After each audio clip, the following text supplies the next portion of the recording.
Bienvenue.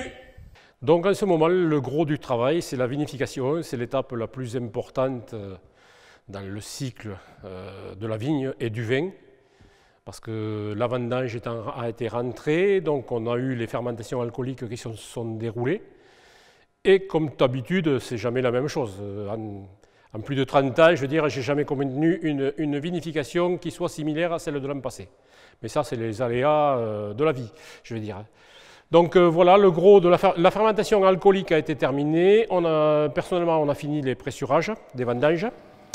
Et maintenant, on va travailler bientôt sur les secondes fermentations, c'est-à-dire la fermentation malolactique. Et on va procéder aux assemblages.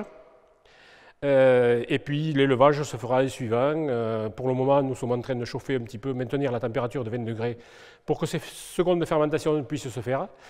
À la suite de tout ça, pour stabiliser les vins, on procédera plutôt par l'ouverture du chai, de façon à faire rentrer des températures beaucoup plus fraîches pour que les matières se déposent et tout ça dans le plus naturel possible.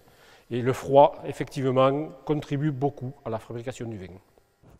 Donc comme vous pouvez le voir, ce n'est pas tout nickel, ce n'est pas tout propre. Il ne faut pas croire que le vin arrive tout propre, tout filtré dans une bouteille.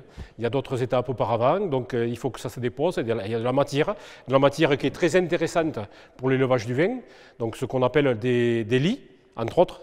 Et ces lits-là sont, personnellement, j'en garde le maximum au début pour l'élevage de mes vins parce qu'on a quand même beaucoup de choses à récupérer au niveau aromatique dans ces fameux lits.